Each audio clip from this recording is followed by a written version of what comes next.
Welcome to the Real News Network. I'm Paul Jay in Baltimore. We're continuing our discussion about Bob Pollin's new book, Back to Full Employment. And now joining us again from Amherst, Massachusetts, is Bob Pollin, where he is the co-founder and co-director of the Perry Institute. Thanks for joining us, Bob. Thank you very much, Paul, for having me. So once again, watch the other parts of the interview because you really should get the unfolding of the logic here, but we're just going to pick up from where we left off. So we're talking now about what are solutions, especially to the pressures of globalization. And in the last segment, we talked how significant it is that employers in the United States and Canada and Europe, to a large extent, can threaten workers with these pools of cheap labor and millions of unemployed people all over the world, but many of whom can now produce at a very advanced level. And that pressure has led to stagnation of wages in the United States and Canada and Europe, I believe, and in spite of higher productivity. And now we're going to talk about, well, then what do you do about this? This is quite objective, this ability of capitalists to do this. We discounted in the last part the effectiveness of trade protectionism and lowering U.S. currency rates. And now we're going to talk about, well, then what can we do? And then you get to, well, first of all, stimulate the U.S. economy. And the big attempt at doing that was President Obama's stimulus program. So, Bob, take us through that program, because the critique is it didn't really work. The 2009 Obama administration stimulus program, the so-called American Recovery and Reinvestment Act, was an $800 billion government program over 2 years to inject spending into the economy. There are lots of debates as to whether the program was too big, too small. The point is that in absolute dollars, it was huge. It was bigger than any stimulus program we've had, certainly since World War II, in absolute dollars. That doesn't mean it was big enough, because the magnitude of the crisis was also massive, also unprecedented. So if you measure this 800 billion, 400 billion over 2 years, relative to the magnitude of the crisis, it turns out that it wasn't big enough. It did accomplish things. It did counteract the decline of the private economy due to the Wall Street collapse, but it was not enough to revive the economy back onto a path even close to full employment. Let me just give two examples as to why that was true. One of the factors in the collapse, the Wall Street collapse, was the decline of household wealth. So you actually had household wealth between 2008 and 2009 declined by about $17 trillion. $17 trillion. That's more than 10% of U.S. GDP. So it was about 70 trillion was the total level of household wealth before the crisis, and then after the crisis, it's down to 53 trillion. Now, when people experience that much decline in their wealth, the decline in the value of their homes, largely the value of their other assets, whatever stocks, bonds, pension funds they're holding, then they spend less.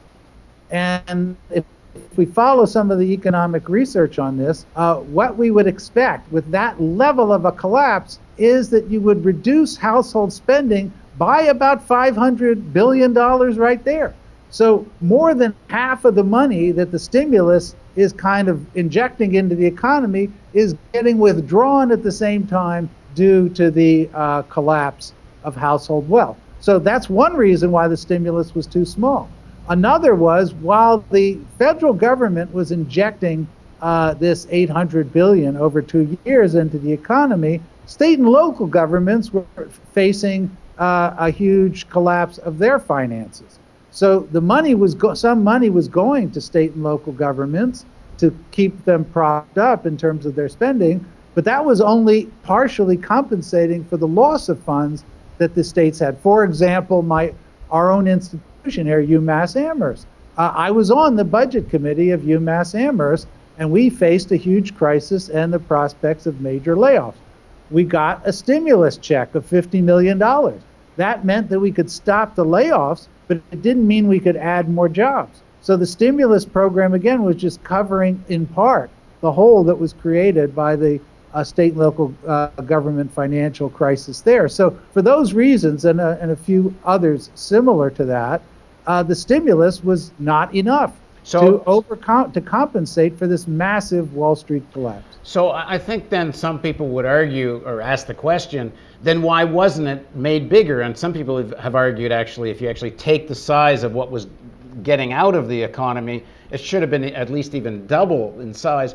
But is perhaps one of the reasons it wasn't bigger is because if you take out this Keynesian toolkit, this, the banking and business elite, they understand at times when the economy is about to melt down, you can take out some of these Keynesian tools, you can have a certain amount of stimulus, but they don't want enough to actually do what you're hoping it would do, which would actually significantly change employment rates, because that would shift sort of a balance of power back to workers. They would start to gain some leverage, wages would start to go up. So those who now have, control public policy at the federal level and state level, majority, they'll only do this stimulus just enough to stop a meltdown, and then they go right back to, okay, relatively high unemployment ain't so bad for us. I think you may be giving them a little too much credit in terms of their ability to know how big the stimulus should have been. I don't doubt your overall perspective. I don't doubt that there are a lot of people, politicians, certainly virtually all Republicans and a high proportion of Democrats, that do not want a high pressure, high employment economy through which workers have growing bargaining power. I don't disagree with you on that at all.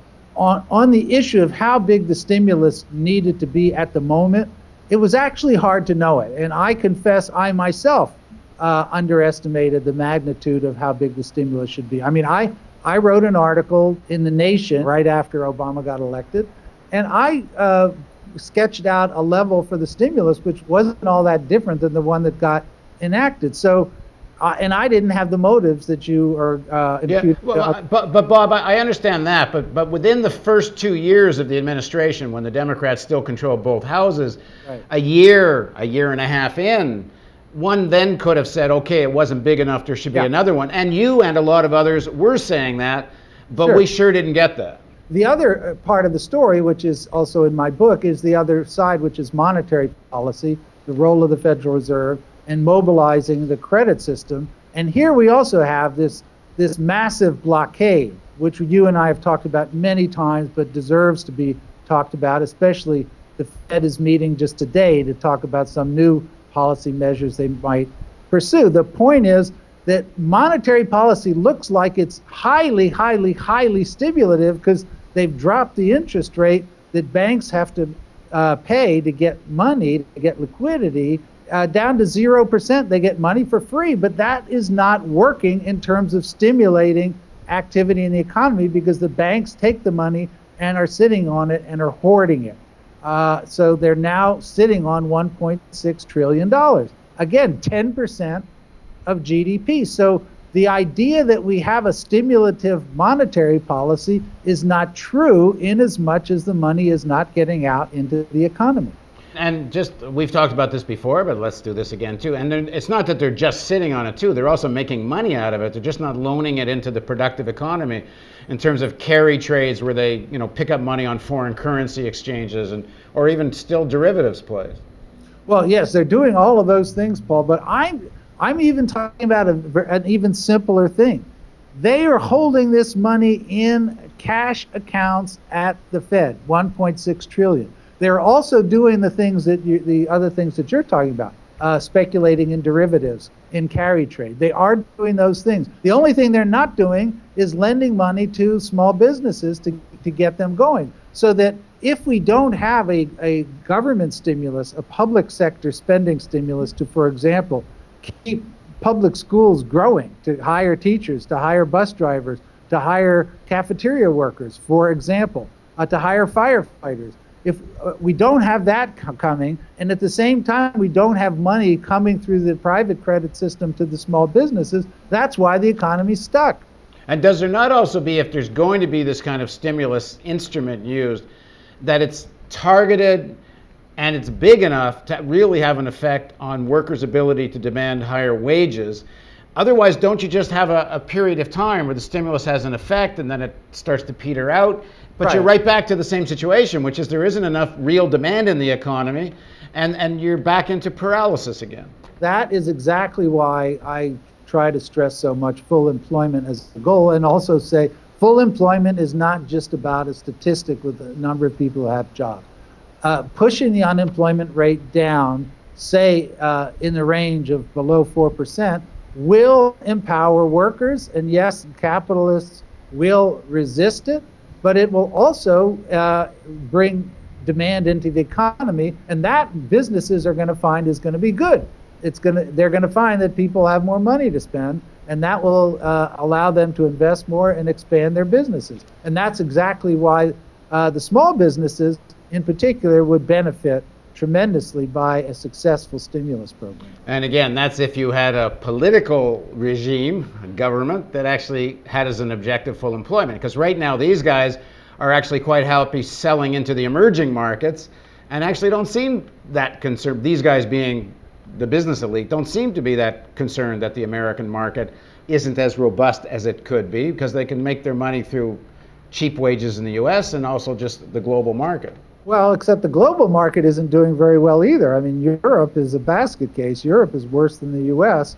So at a certain point, we have to have some serious interest in stimulus. I mean, we do have, if you read the Financial Times, the New York Times, the Wall Street Journal today, you have a lot of talk about the meetings that are going on at the Federal Reserve and the European Central Bank. And these elite newspaper outlets are encouraging a stimulus through the central banks, except nobody talks about what the stimulus actually is, what the techniques are, how to do it effectively. And so they're stymied, and that in all probability this round of central bank meetings aren't going to be any more successful than all the previous ones. Right, as I pointed out when I did my commentary on the G20 documents in Toronto, there's a 5-letter word that never gets talked about in any of these meetings, and that is wages. And the idea that wages need to go up as part of a solution, you don't hear within the business pages, unless they're talking about China. Then all of a sudden, yeah, wages should go up. That's true. Okay, well, in the next part of our series of interviews with Bob Pollin, we're going to kind of wrap up what should be done and talk a little bit more about the politics of all this. So please join us for our summation segment of Bob's new book, Back to Full Employment, on the Real News Network.